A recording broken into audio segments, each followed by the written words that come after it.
అంతర్జాతీయ మహిళా దినోత్సవాన్ని పురస్కరించుకొని విజయవాడ సింగనగర్లోని ఎంకే బేగి మున్సిపల్ హై స్కూల్లో నార్త్ ఏసీపీ శ్రవంతి రాయ్ ఆధ్వర్యంలో విద్యార్థులకు అవగాహన కార్యక్రమాన్ని ఏర్పాటు చేశారు.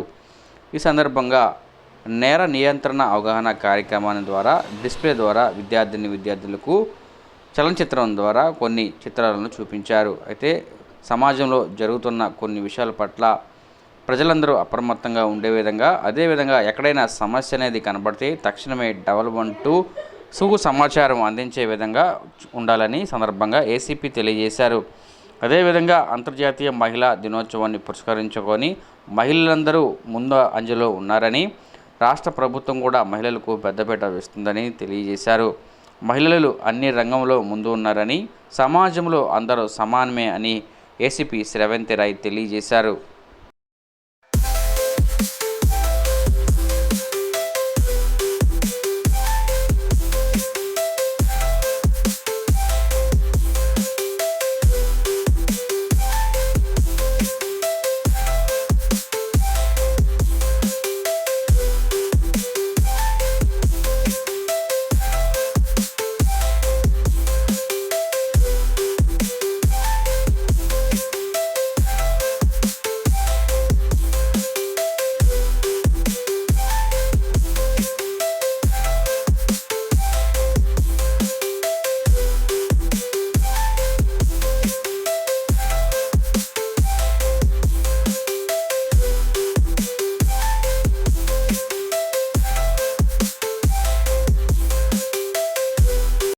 నేను నార్త్ డివిజన్ ఏసీపీ శ్రవంతి మాట్లాడుతున్నాను. ఇక్కడ మనం ఇవాళ ఎంకే బేగ్ మున్సిపల్ స్కూల్లో ఉన్నాము, అజిత్ నగర్ పోలీస్ స్టేషన్ లిమిట్స్లో.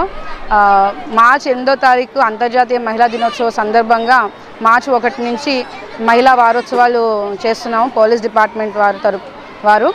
అందులో భాగంగా మార్చి 1 నుంచి స్కూల్స్ అండ్ కాలేజెస్లోని వేరియస్ ప్రోగ్రామ్స్ చేశామండి. Like elocution, essay writing, painting competitions, panel discussions. అదే భాగంగా ఈరోజు ఎంకే బేగ్ స్కూల్లోని స్టూడెంట్స్కి మరియు టీచర్స్కి కొంచెం చిన్న awareness and motivation program conduct చేశాము. ఇందులో భాగంగా స్టూడెంట్స్కి కూడాను అడ్రస్ చేయడం జరిగింది. అందరికీ కూడాను మహిళా దినోత్సవ శుభాకాంక్షలు. Thank you. నేడు మహిళలు చాలా రంగాల్లోని రాణిస్తున్నారు. అలాగే మిగిలిన రంగాలు ఏమైనా ఉన్నా కూడాను అందులో కూడాను మహిళలందరూ కూడాను రాణిస్తారని నమ్మకం నాకు ఉంది. నేడు ప్రభుత్వాలు కూడాను మహిళలకి ప్రోత్సాహకారాలు ఎన్నో ప్రోగ్రామ్స్ కండక్ట్ చేస్తున్నారు. సో మహిళలందరూ కూడాను ముందుకొచ్చి చదువుకొని అన్ని రంగాల్లో ముందుకు రావాలి. మగవారితోటి ఏ రకంగా కూడాను మహిళలు తక్కువ కాదు అని చెప్పి నిరూపించాలని చెప్పి అందరికీ కోరుకుంటున్నాను. Thank you.